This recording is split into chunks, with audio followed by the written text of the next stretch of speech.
बिस्मिल्लाहिर्रहमानिर्रहीम अस्सलाम वालेकुम।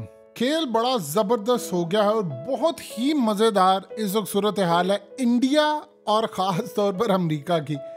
आप कभी सोच सकते हैं कि इंडिया अमेरिका को कहे कि खालिस्तान के पीछे तुम्हारा हाथ है और तुम इंडिया तोड़ना चाहते हो और ये सारा किया धरा तुम्हारा है? कभी आप सोच सकते हैं?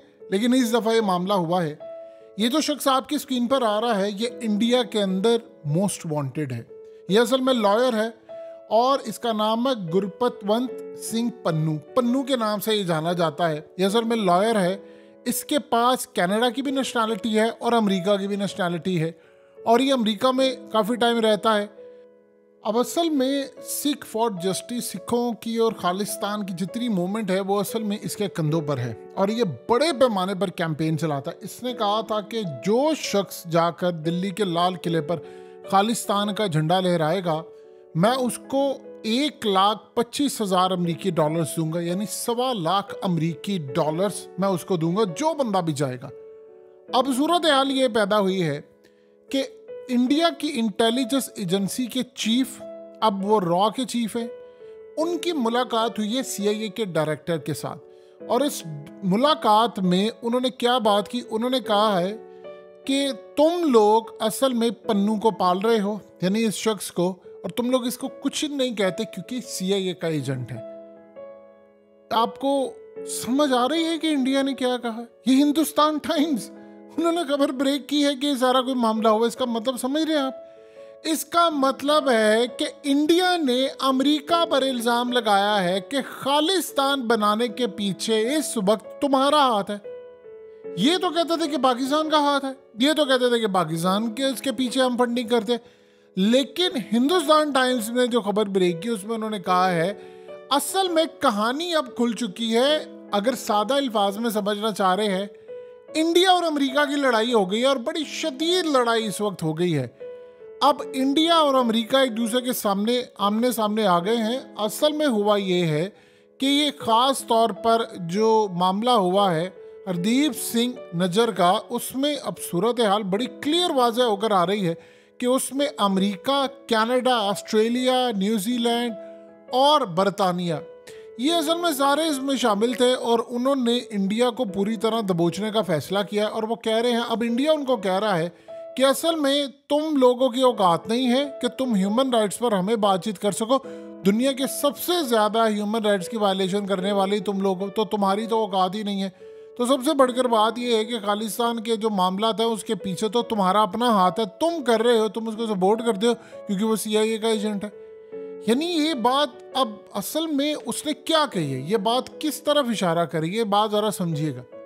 ये असल में इंडिया के चीफ ने जो बात कही है वो इशारा इस तरफ कर रही है कि ये जो पन्नू है ये इंडियन इल्ज़ाम लगाते हैं कि उसके पाकिस्तान के साथ लिंक है। अब वो असल में दुनिया को ये बता रहे हैं कि अमेरिका उसके ज़रिए पाकिस्तान से इंफॉर्मेशन निकलवाता है और इस सारी सूरत हाल के अंदर पन्नू जो है वो CIA के लिए काम करता है। ये असल में इंडिया ने अब डायरेक्टली पहली दफ़ा भारत का अब स्टैंड आप देखिए क्या हुआ है। पहली दफ़ा उन्होंने अमेरिका पर इल्ज़ाम लगा दिया है कि खालिस्तान के पीछे तुम हो, तुम भारत को तोड़ना चाहते हो। अब देखिए दो चीज़ें बड़ी क्लियर होती जा रही है। हकीकत TV आपको डे फर्स्ट एक ही बात कह रहा है जो आपको कोई नहीं बता रहा, और हकीकत TV ने आपको डे फर्स्ट एक ही बात बताई है कि असल में ये सारे का सारा खेल जो है वो मोदी को टांगने का है। अब ये प्रॉब्लम हो गई है इंडिया के लिए कि हो सकता है मोदी का इक़्तिदार ख़त्म हो जाए और वो कह दे भाई ये काबिल कबूल नहीं, या तू पॉलिसी चेंज करेगा या तेरा तख्ता धड़न तख्ता होगा।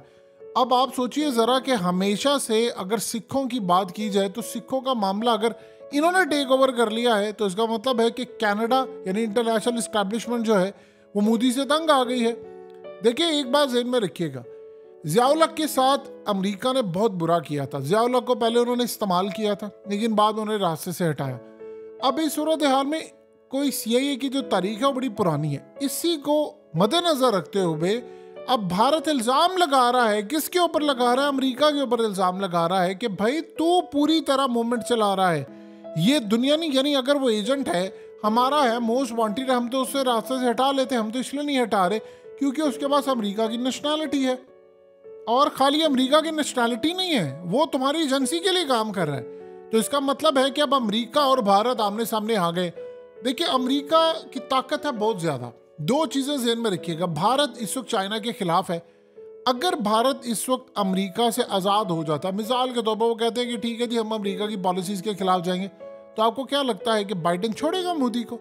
वो इनकी ईंट से ईंट बजा देगा। और दूसरा ये है कि चाइना यहाँ पर एक रास्ता बनाना चाहेगा। चाइना ये चाहेगा कि मोदी किसी तरह अमेरिका के चुंगल से निकाले, क्योंकि देखिए सारी चीज़ें खुलकर सामने आ रही है। चाइना भी ये चीज़ें देख रहा है कि मोदी को फ्रेम इसलिए उन्होंने किया है, यानी उसने कहा कि भाई तुम्हारी औकात, तुम हमें मना करो G20 के ऊपर आकर और कहो कि रूस की मजम्मत नहीं करनी, तो हम तो तुम्हें छोड़ेंगे नहीं, हम तो तुम्हारे पिछड़ों को भी नहीं छोड़ेंगे। तुम ये बात कर रहे हो। अब इस सारी सूरत हाल में चाइना यहाँ पर देखेगा कि ड्रिलिंग करने का मौका है।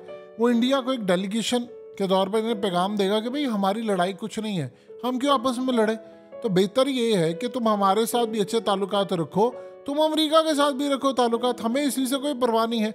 लेकिन अब हमारे साथ नुकसान, देखिए दो चीज़ें तो होंगी, या तो इस केस को अमेरिका मंतकी अंजाम तक पहुंचाकर सीधा इल्ज़ाम लगा देगा मोदी पर, या इस सारी सूरत हाल के अंदर मोदी, देखिए अमेरिका ने और कनाडा और इन सब ने बड़ी सोच समझ कर ये मामला किया है, या तो वो चाइना के खिलाफ और रूस के खिलाफ उसको खड़ा करेंगे कि तुम अब खड़े हो लड़ाई करो, या फिर मोदी घर जाएगा।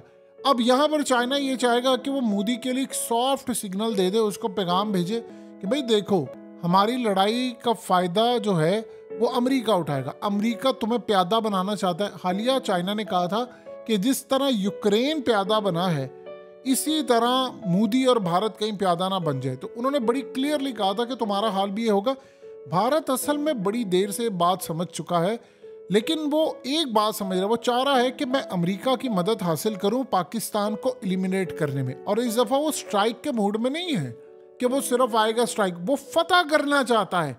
वो चाह रहा है कि हम फतह करें आज़ाद कश्मीर को जो पाकिस्तान के पास है, गिलगित बल्तिस्तान को। वो चाहता है मैं फतह करके इसको भारत का हिस्सा बना लूँ। देखिए हुआ क्या है कि कश्मीर की जो पॉलिसी है उसकी रही है बड़ी कामयाब। उन्होंने बहुत बड़े पैमाने पर, उसने देखा पाकिस्तान कुछ नहीं कर पाया, इंटरनेशनल इस्टेब्लिशमेंट कुछ नहीं कर पाई, कोई कश्मीर के लिए नहीं खड़ा हुआ। जब उसने देखा कि सारे लोग कश्मीर के लिए खड़े नहीं हुए, तो उसने कहा कश्मीर तो मैं खा गया हूँ। अब उसने देखा कि एक सूरत हाल मेरे लिए बड़ी वाज़ेह है, और वो ये है कि अगर मैं पाकिस्तान वाला कश्मीर ले लूँ तो उसके बाद इलेक्शन तो मैं जीतूंगा, लेकिन उसके बाद वो अखंड भारत का ख्वाब भी पूरा होगा। अब आप अंदाज़ा कर लें कि कंगना रनावत को आज उन्होंने जो ये ट्वीट करवाई है उसमें क्या मेंशन है कि अखंड भारत के लिए आप इकट्ठे खड़े हो जाओ। अब यही असल में कहानी जो आगे चलकर आपको सामने आएगी कि अब मोदी ने फैसला किया कि भाई मैं पाकिस्तान का लूँ इलाका, लेकिन वो अमेरिका की मदद चाह रहा था कि वो ले इलाका, अमेरिका इसमें मदद करे। अमेरिका असल में बड़ा सियाना है, उसको ये पता है कि अगर खाली पाकिस्तान लिया तो फिर ये चाइना के खिलाफ नहीं जाएगा। वो चाहता है कि भारत चाइना के खिलाफ जाए, भारत ये कभी भी नहीं चाहेगा। उसको पता है कि अमेरिका चाइना से लड़ने के मूड में नहीं है, तो इस सारी सूरत हाल में हमारे खिलाफ जाएंगे और ये बैटल ग्राउंड तो भारत बन जाएगा। वो बैटल ग्राउंड पाकिस्तान को बनाना चाहता है कि जंग जो भी लड़ी जाए उसका प्लान ये है कि इस तरह काम हो। देखिए अमेरिका ये चाहता है कि लद्दाख वाली साइड से इंडिया और चाइना आपस में लड़े, उधर से लड़े दूसरे बॉर्डर से। अब ये चाह रहे हैं, यानी मोदी ये चाहता है कि ठीक है मैं पहले उनको कहता है कि मैं पाकिस्तान को पहले हड़प लूँ, तो मैं फिर अगर गिलगित बल्तिस्तान आ जाऊंगा तो मैं ऑटोमेटिकली चाइना के खिलाफ चला जाऊंगा। अमेरिका ये बात समझ रहा है कि नहीं, ये एक दफ़ा यहाँ पर जीत गया तो फिर ये हमारी बात ही मानेगा, ये और मजबूत हो जाएगा। ये उनकी इंटेलिजेंस एजेंसी इस बात को अच्छी तरह समझती है। अब आप देखिए कि सारी सूरत हाल में वो इस बात पर आगे हैं कि इंडिया की जो कमज़ोरी है खालिस्तान, उसके जो मेन किरदार है बकौल इंडिया के, वो तो सीआईए का एजेंट है और वो उनके लिए काम कर रहा है पन्नू। और पन्नू अगर काम कर रहा है तो इसका मतलब है कि पाकिस्तान इस खेत में, यानी अमेरिका भारत को ब्लैकमेल कर रहा है खालिस्तान के मामले के ऊपर। और अब वो खालिस्तान का क्या इशू उठाकर भारत को ब्लैकमेल कर रहे हैं कि तुम लोग चाइना और बाकियों के खिलाफ खड़े हो। वो चाहता है कि पाकिस्तान को मैं लूटूं। अमेरिका और सारी ताकतें चाहते नहीं चाइना को काउंटर करो। तो इस सूरत हाल में ये आपस में ही लड़ पड़े हैं और खेल बड़ा ज़बरदस्त दिलचस्प मरहले में दाखिल हो गया है कि अमेरिका और भारत की लड़ाई हो गई है। लड़ाई तो थी कनाडा की, वहाँ के सिखों का मसला था और सारी चीज़ें थी, लेकिन लड़ाई अब इनकी हो गई है। तो ये तो बड़ा मज़ेदार खेल होने वाला है। और दूसरा इसमें एक और बात समझ लीजिए, अगर यहां पर अमेरिका और भारत के मामला हो जाते हैं तो नंबर 1 काम यह होगा कि इसकी आड़ के अंदर भारत ये चाहेगा कि किसी ना किसी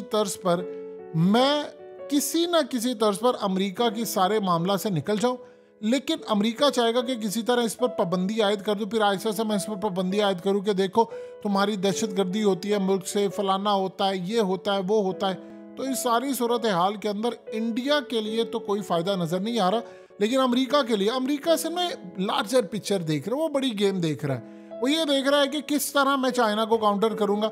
वो बार बार पिछले काफ़ी अरसे से एक ही बात कहता आ रहा है कि देखो तुम इस सारी सूरत हाल में चाइना को अपना हदफ बनाओ, चाइना हमारा दुश्मन। उसको पता है कि पाकिस्तान तो अमेरिका के मुकाबले में खड़ा नहीं हो सकता। तो इंडिया ये समझता है कि नहीं, मैं पाकिस्तान को हड़पूंगा।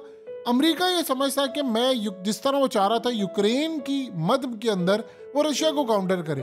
तो ये असल में खेल अब बड़ा ही ज़्यादा दिलचस्प मरले में दाखिल हो चुका है और इसका बड़ा मज़ा आने वाला है, क्योंकि पहली मरतबा ऐसा हुआ है कि ये सारे आपस में लड़ पड़े हैं। और इसका अल्टीमेटली फ़ायदा ये होगा कि इंडिया कमज़ोर होगा, चाइना इसमें बीच में कूदने की कोशिश करेगा कि मैं कोई अपना रास्ता बना लूँ, कुछ चीज़ें बना लूँ। तो लिहाजा इस सारी सूरत हाल में 2 ममालिक आमने सामने होंगे तो उसका फ़ायदा कहीं ना कहीं पाकिस्तान को भी होगा।